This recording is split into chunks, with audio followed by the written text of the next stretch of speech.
You're like a golden retriever, so loyal and dumb, she laughed. So I handed her the ring and walked out. Now she's cold, alone, and begging for a place to stay. Hey viewers, before we move on to the video, please make sure to subscribe to the channel and hit the like button if you want to see more stories like this. Thanks. This is a story from a throwaway account. I've been a lurker for a long time, but I need to get this off my chest. I'm a 29M, and until 6 months ago, I was engaged to a woman named Emily. We'd been together for 5 years. Everyone called us the perfect couple. We were high school sweethearts who made it through college and found our way into stable, normal lives. We had our routine: pizza and a movie on Fridays, a walk through the park on Sundays, and dinner with her parents on the last Tuesday of every month. It was simple, predictable, and to me, it was perfect. We had our future mapped out. I worked a solid 9-to-5 engineering job, and I'd been socking away every spare dollar for a down payment on a house, a little bungalow just outside the city. I was just shy of the number I needed and was about to tell her I was ready to pull the trigger. She worked in marketing, and for the longest time, she shared my vision. She would send me links to little houses with good-sized backyards, talking about the dog we'd get and the garden we'd plant. The future was our favorite topic, a warm and cozy place we built together in conversation. Then, things changed. It started subtly, like a hairline crack you don't notice until the wall is about to fall. She got a new job at a trendy startup downtown, and suddenly, my simple life wasn't enough. She started talking about vision, passion, and ambition like I was a stranger. My practical plans were suddenly boring. My consistent work ethic was predictable. She spent all her free time with her new co-workers, especially one guy named Mark. He was the kind of person who seemed to exist purely on social media. A self-proclaimed creative who was always posting blurry photos of him and a group of friends doing spontaneous things at weird hours of the night. The shift was infuriating. I'd come home excited to tell her about a project I nailed at work, and she'd just scroll through her phone and grunt. One night, I was showing her a picture of a house I'd found online. It was everything we had ever wanted. A 2-bedroom, 1 bath with a big oak tree in the front yard. I was so proud, so ready. I was about to tell her I had enough money that we could go look at it this weekend. She glanced at the screen for a moment, her eyes flat and uninterested, then went back to her phone. You know, she said without looking up, her thumb still tapping. Mark just got a grant for his photo series. He's going to spend a month in Iceland. She sighed, a deep, performative exhale. Must be nice to actually have a passion. I felt a cold knot form in my stomach. I just looked at her, at the stranger who was talking about some guy's artistic grant while I was showing her the dream we had built together, the physical manifestation of all my hard work. I didn't respond, just closed my laptop and went to bed. I couldn't have known at the time, but the dream of our future was already gone. I was about to find out just how cold she could be and how much she actually looked down on me. That quiet coldness from Emily wasn't a phase. It was the new normal. The golden retriever comment was just a sneak peek. The real blow-up happened a week later. We were sitting on the sofa, watching some mindless TV show, and the silence was suffocating. I couldn't take it anymore. I muted the TV and finally looked at her. Emily, what's going on? I asked, my voice softer than I'd intended. You've been so distant. Is something wrong? She didn't look at me at first. She just stared at the muted screen, her jaw tight. Nothing's wrong, Dan, she said, her voice flat. Everything's actually going great. Great. I couldn't help but let out a small, bitter laugh. You call this great? We barely talk. You're always with Mark and your new friends. I feel like I'm a stranger in my own home. She finally turned to me, and the look in her eyes was like a switch had been flipped. The mask of indifference was gone, replaced by a cold, condescending scorn I'd never seen before. It was almost a relief to see the real feelings she'd been hiding. Because you are, she said, her voice low and sharp. A stranger. You're not who I need anymore. We're not in high school. I'm not that same girl. I want more than this. She gestured around the living room, a place we had built together, with a look of pure disgust. I want to be challenged. I want to live. You just want to come home, watch TV, and be comfortable. You're too safe, Dan. Too predictable. I deserve someone who understands my ambition, not someone who's just a constant presence. I felt the blood drain from my face. I finally had my answer, and it was a gut punch. So what are you saying? You're just done with me. She sighed and finally said it. I've been seeing Mark for a while now. He gets me. He understands that life is about more than a down payment and a 2-bedroom house. He sees the real me. My mind raced back to all the little moments of her being on her phone, the excuses she made to stay late at work, the way she would light up when he texted her. I'd been a fool. The golden retriever she'd been talking about was me. I was the loyal, predictable pet she was bored with. That's when she gave me the line that will probably haunt me for the rest of my life. She didn't just say it. She laughed as she said it, a cruel, airy sound that was meant to belittle me completely. Honestly, you're like a golden retriever. So loyal and dumb. I'm bored. In that moment, something inside me broke. It wasn't my heart. It was my will to fight for her, to beg, or to even show her a shred of emotion. I just sat there, looking at this stranger. She had no idea that I had a surprise for her, a final act of devotion that was about to become the last thing I ever did for her.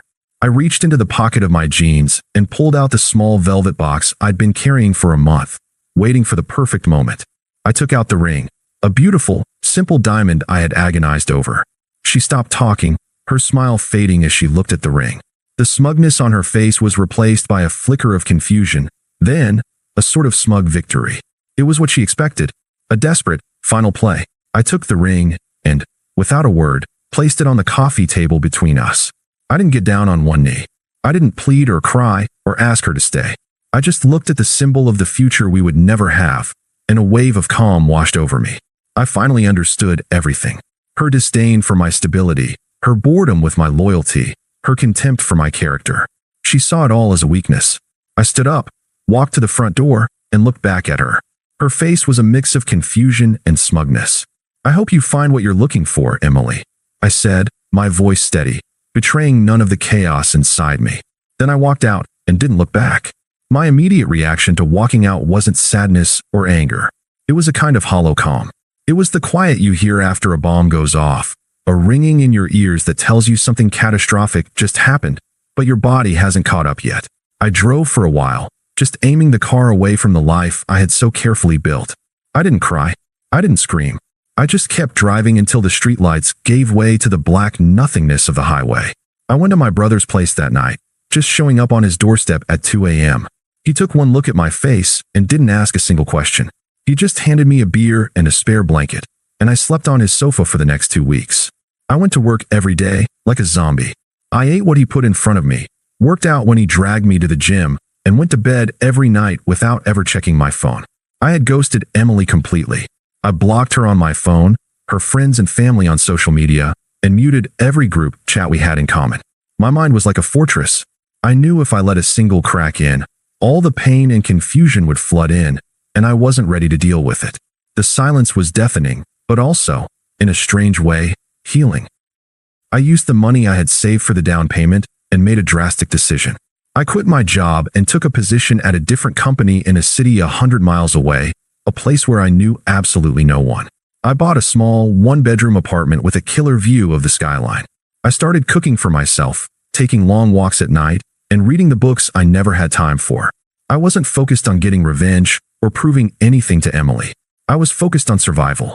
I was building a new life, a life that was just for me.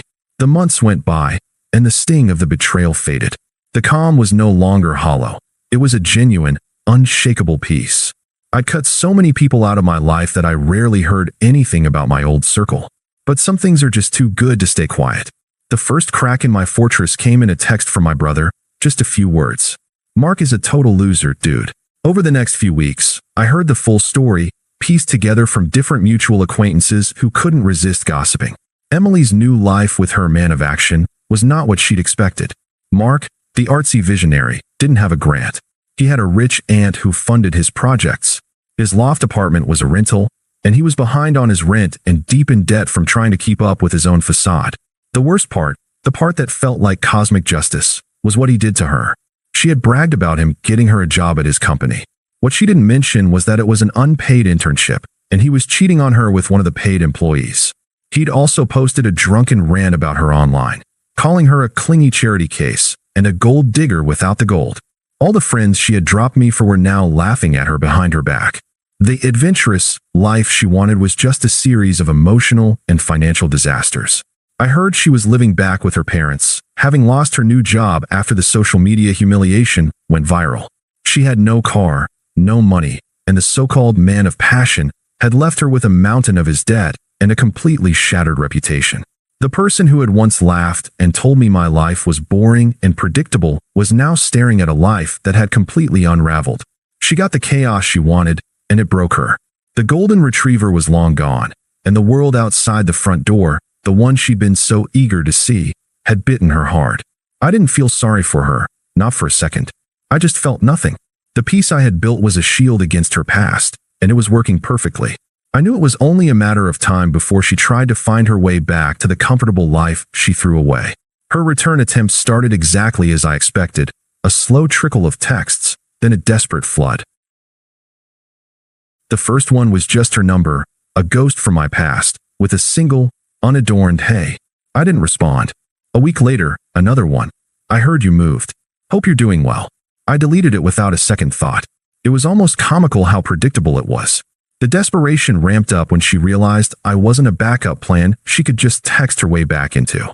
Her friends started reaching out to my friends, trying to play messenger. My best friend, Mike, called me one day, clearly annoyed. "Dude, Emily's friend just texted me. She said Emily made a huge mistake and that you guys belong together. I just told her you're happy and to leave you alone, but seriously?" I thanked him and told him not to worry about it. A few days later, my mom got a call from Emily's mom, the woman who had hugged me so many times and told me I was the son she never had. The conversation was apparently a painful mix of veiled manipulation and passive aggression. "You have to talk to him," Emily's mom had insisted. "He's so stubborn. She's a wreck. We're so worried about her."